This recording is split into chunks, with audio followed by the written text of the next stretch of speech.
अस्सलाम वालेकुम। इस वीडियो में मैं CS403 डाटाबेस मैनेजमेंट सिस्टम का लेक्चर नंबर 3 पढ़ाऊँगा और जो कुछ इसमें है वो सब कुछ कवर करेंगे इंशाल्लाह डिटेल्स के साथ। इसमें जो लेक्चर्स का ओवरव्यू मैं दे दूं, इसमें हमने पढ़ना है database architecture and database independence. Database architecture, इसके बेसिकली 3 लेवल हैं आर्किटेक्चर्स के। जो लेवल जो है ना आर्किटेक्चर, डाटाबेस आर्किटेक्चर, इसके 3 लेवल्स हैं। 3 लेवल्स ये नहीं है जो नीचे लिखे हुए हैं, आगे लिखे हुए हैं, ये अभी वैसे ये पॉइंट्स हैं इसके मैं वैसे बता देता हूँ। इसका है एक लेवल एक्सटर्नल, दूसरा है कंसेप्चुअल एंड तीसरा है इंटरनल। ठीक है, और ये क्यों यूज़ होता है? बेसिकली ये अंडरस्टैंडिंग डाटाबेस मैनेजमेंट सिस्टम की फंक्शनैलिटीज़ को अंडरस्टैंड करने के लिए ये 3 लेवल्स यूज़ होते हैं बेसिकली। ठीक है, और ये इससे क्या है 3 लेवल्स में क्या होता है, डाटा को डिस्क्राइब किया जाता है। इसके ऑब्जेक्टिव क्या है? में separate user view from the physically represented different views from. इसमें मेन जो ऑब्जेक्टिव है ना कि ना मैं एक्सटर्नल जो हर व्यूवर ना, हर किसी व्यूवर ने ना सेम डाटा को डिफरेंट व्यू से देखता है। जो भी यूज़र है ना, अब उसने कुछ भी, मैं आपको इसको थोड़ा बहुत बता दूं, ये इधर तो नहीं लिखा हुआ लेकिन ये आपके काम आएगा, थोड़ा डिटेल में बता देता हूँ। कोई भी यूज़र ना जब भी कोई वैल्यू इंसर्ट करता है, सबमिट करता है, समझे एक आप रजिस्ट्रेशन कर रहे हैं, जब आपने रजिस्ट्रेशन करनी है तो कुछ व्यूवर्स, कुछ यूज़र सोचते हैं यार ये सिर्फ जो मैंने चीज़ें डाली हैं, नेम, ईमेल एड्रेस, ये सारा कुछ, इसके अलावा भी कुछ ये हमारा ले रहा है, क्या पता इसका बैकएंड में हमारी लोकेशन जा रही हो, IP डाल जा रही हो, ये चीज़ें। ठीक है, हर किसी का एक सेम डाटा होता है लेकिन व्यूज़ अलग होते हैं। ठीक है, अब ये आ गया एक्सटर्नल। एक्सटर्नल में क्या होगा? जहाँ से डाटा आप सेंड कर रहे हैं। कंसेप्चुअल क्या है? एट्रीब्यूट्स होंगे जिस तरह नेम, ईमेल, ये डाटाबेस में। इंटरनल लेवल क्या है जी? कंसेप्चुअल लेवल हो गया। इंटरनल लेवल क्या है? डाटाबेस होगी, डाटाबेस मैनेजमेंट सिस्टम, जो भी जहाँ पे PHP माई एडमिन, ये इंटरनल लेवल होगा। और physical data organisation, database management system, ये सारा कुछ होगा। ठीक है, एक्सटर्नल से डाटा आएगा, कंसेप्चुअल में आके चेकिंग होगा कि ये नेम आ रहा है, ठीक है, एट्रीब्यूट चेक होंगे, और फिर इंटरनल लेवल में जाके सेव होगा। ये क्या है जी? आर्किटेक्चर में 3 बेसिक स्कीम्स होती हैं जो मैं आपको बता चुका हूँ, एक एक्सटर्नल, एक कंसेप्चुअल और एक इंटरनल। और रेफर परमानेंट स्ट्रक्चर और इंटेंशन ऑफ डाटाबेस। डाटाबेस के हिसाब से, जिस हिसाब से अगर जिस एट्रीब्यूट्स लिखे हुए नेम में नेम होंगे, ईमेल में ईमेल, पासवर्ड जिस तरह के उसको बनाया गया, जिस तरह के उसको डिज़ाइन किया गया, जिस तरह उसके पीछे कोडिंग की गई है, इस तरह उसके में आके वैल्यू स्टोर हो जाएंगी। एक्सटर्नल में क्या होगा? Way user think about data. User क्या वो थिंक करेगा डाटा के बारे में, उसका डाटा किस तरह जा रहा है। Each user view of the database limited to the prepared portion of the user perspective of reality। जो भी यूज़र है ना वो देखता है डाटाबेस लिमिटेड कि कितना, क्या नाम है इसका, लिमिट है। आप नेम है, आप नेम में आप कोई लिमिट होगी 25 वर्ड से सबमिट करने, आपने 30 वर्ड सबमिट कर सकते हैं। ये ना कोई पूरा नेम में पैराग्राफ ही सबमिट ना करते, ये इस तरह की कोई ना कोई लिमिटेशन होती हैं। डाटाबेस ने लिमिटेड्स लगाई होती हैं। एक्सटर्नल डाटा जो एक्सटर्नल व्यू डाटा आ रहा होता है यूज़र से, यूज़र में different view same data.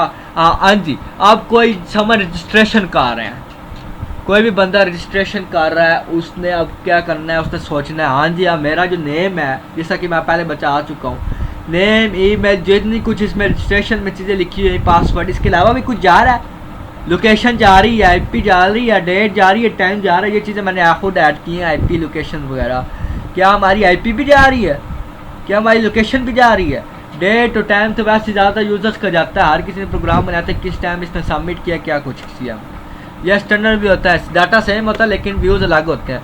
Virtual calculator data is not actually stored in database but is created when needed as statical. अभी कुछ टाइप का डाटा होता है, ये व्यूवर सोच रहा होता है, जो भी यूज़र सोचता है हाँ जी ये चीज़ें स्टोर करें या ना करें, या कि हो रही है या नहीं हो रही। अब जो एज है, स्टैटिकल डाटा है, या फिर जिस तरह रिकैप्चा आता है हमारे पास, नीचे आता है 3+3 ना, इसको 6 होता है, ये सिक्योरिटी रोबोट सिक्योरिटी जिस तरह होती है, इसको बाईपास करना, इसको फिल करके करना होता है, ये चीज़ें स्टोर हो रही हैं। अब ये व्यूअर का एक्सटर्नल होता है एक्सटर्नल व्यू, ये चीज़ें स्टोर करानी है नहीं करानी, ये चीज़ें भी देखी जाए, ये चीज़ें भी एक्सटर्नल व्यू में आती हैं। Database management system use external view to create user interface, both different user, both facility and barrier।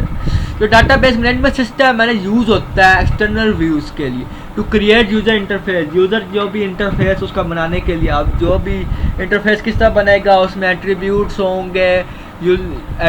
होंगे, डाटा टाइप्स होंगी, और उसमें डाटा करंस होगा, और उसमें बैरियर्स क्या आते हैं, facility with both facilities and barrier. Facility होगी तो उसमें डाटा सेव होगा, बैरियर क्या आएंगे, आप कोई नेम में पैराग्राफ लिख दे, उसमें वो उसकी बैरियर आ जाएगा, उसका डाटा सबमिट नहीं होगा डाटाबेस में, क्यों, उन्होंने लिमिटेशन लगाई होगी पक्की ना, कि जो यूज़र होगा, जो भी डाटाबेस का एडमिनिस्ट्रेटर होगा, उसने क्या नाम है, उसने लिमिट लगाई होगी, इतने वर्ड्स आए तो सेव हों, बाकी वर्ड्स को पर कर दें, हमें नहीं चाहिए। अब कोई ऐसे लोग जी नेम में बापड़ा जी का नाम है पैराग्राफ लिख दें, या नेम में नंबर लिख दें, नंबर में नेम लिख दें, इस चीज़ को ये देखते हुए ये बैरियर्स आएंगे तो वो डाटा सबमिट नहीं होगा। ठीक है। User external view to create after consider data सेस रिपोर्ट ट्रांजैक्शन रीड। जो यूजर एक्सटर्नल व्यूज है ना, इसको क्रिएट किया जाता है। आज एक चीज़ है ये भी मैं कुछ ऐड भी करना चाहता हूँ, ये डाटा स्टोर करने के लिए यूज़ होता है, डाटा को असेस करने के लिए यूज़ होता है, रिपोर्ट्स बनाने के लिए, अच्छा कितना कुछ डाटा सेव हुआ हमारे पास, उसकी रिपोर्ट्स बनानी है। ट्रांजैक्शन में ये क्या करेंगे जी, ये बैंक अकाउंट डिटेल्स आ गई, कार्ड डिटेल्स आ गई, ये सारा कुछ इसमें जाके इससे आ रहा होता है, एक्सटर्नल व्यू से सारा कुछ ये डिटेल्स आ रही होती हैं। प्लस इसमें लोग अकाउंट सबमिट कर रहे हैं, एक्सटर्नल व्यू से आ सकते हैं, क्या नाम है, इसकी IP आ सकती है, उसका टाइम, डेट एंड टाइम आ सकता है, उसका क्या नाम है, लोकेशन आ सकती है, उसका टाइम जोन आ सकता है, समथिंग एल्स कुछ भी इस तरह आया उसका कर सकते हैं एक्सटर्नल व्यू से। Involve as needed modifier over time. जी ये एक्सटर्नल इन्वॉल्व होता है जितनी यूज़र को नीड है, जिस ज़रूरत है, जो भी यूज़र है, मतलब क्या नाम है, जिसने जो भी एडमिन है, एडमिन ले लेते हैं एग्जांपल बेस्ट रहेगी। यूज़र एक तो यूज़र आता है वेबसाइट पे, एक एडमिन यूज़र वो ही होता है, एडमिनिस्ट्रेटर भी यूज़र ही होता है, लेकिन मैं एडमिन की एग्जांपल ले लूँ।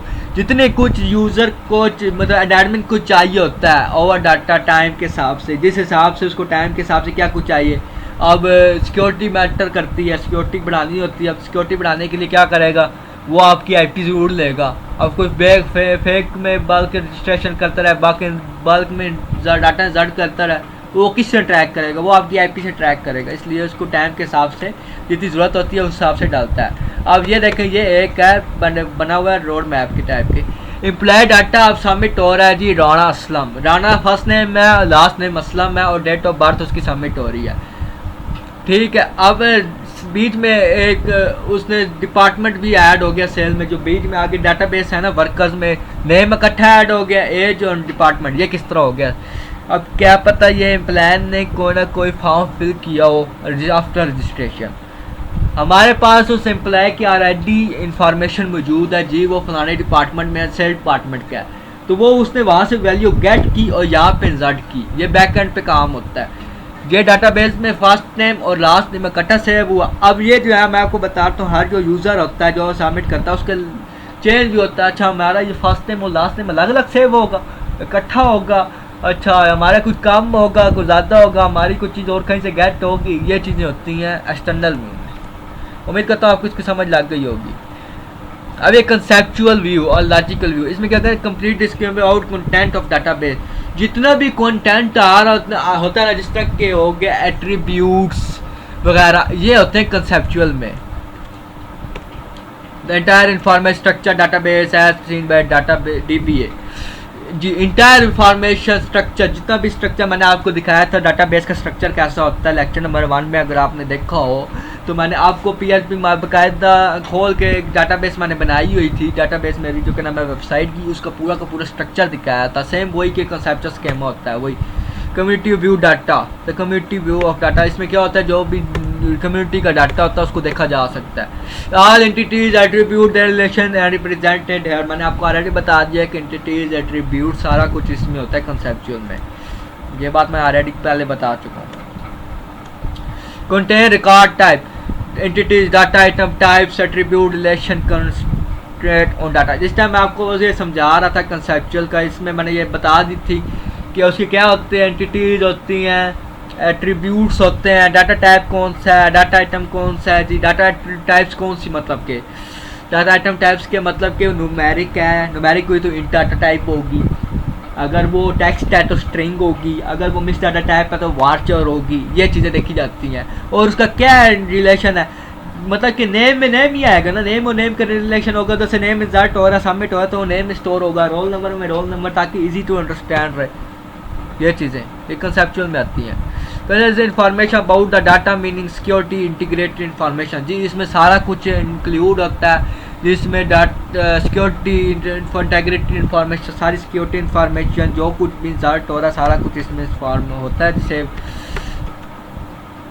Relatively constant design with the present well as future need organization जी। इसमें वो कुछ डिज़ाइन डाटा सेव होता है, इसमें वो कुछ मटेरियल सेव होता है, जो कि नाम है हर मटेरियल सेव होता है ना, मतलब जो कुछ भी सबमिट हो रहा है। मैंने आपको डाटाबेस की डेफिनेशन बताई थी, किस collection and store the data, तो वो क्या नाम है, किसी भी वक्त फ्यूचर में किसी भी वक्त जो भी ऑर्गेनाइजेशन है उसको ज़रूरत पड़ जाए तो वो उसको यूज़ कर सकता है, वो वहाँ से गेट कर सकता है वैल्यूज़ को। मेरी ईमेल सेव है, मैंने इधर का अपना कोई न्यूज़ लेटर स्टार्ट किया, अपनी कोई ना कोई प्रमोशन ऐड स्टार्ट किया है, तो जो तो क्या नाम है, अगर मैं एडमिन हूँ, समझ एग्जांपल मैं आपको यूँ दे देता हूँ, मैं एडमिन हूँ और अकरम यूज़र है, और मैं अकरम को जी अपनी प्रोमो सेंड करनी है, तो वो मेरे पास उसका रिकॉर्ड मौजूद होगा, उसकी ईमेल मौजूद होगी, तो मैं वहाँ से उसको क्या नाम है सबमिट कर दूँगा वैल्यू।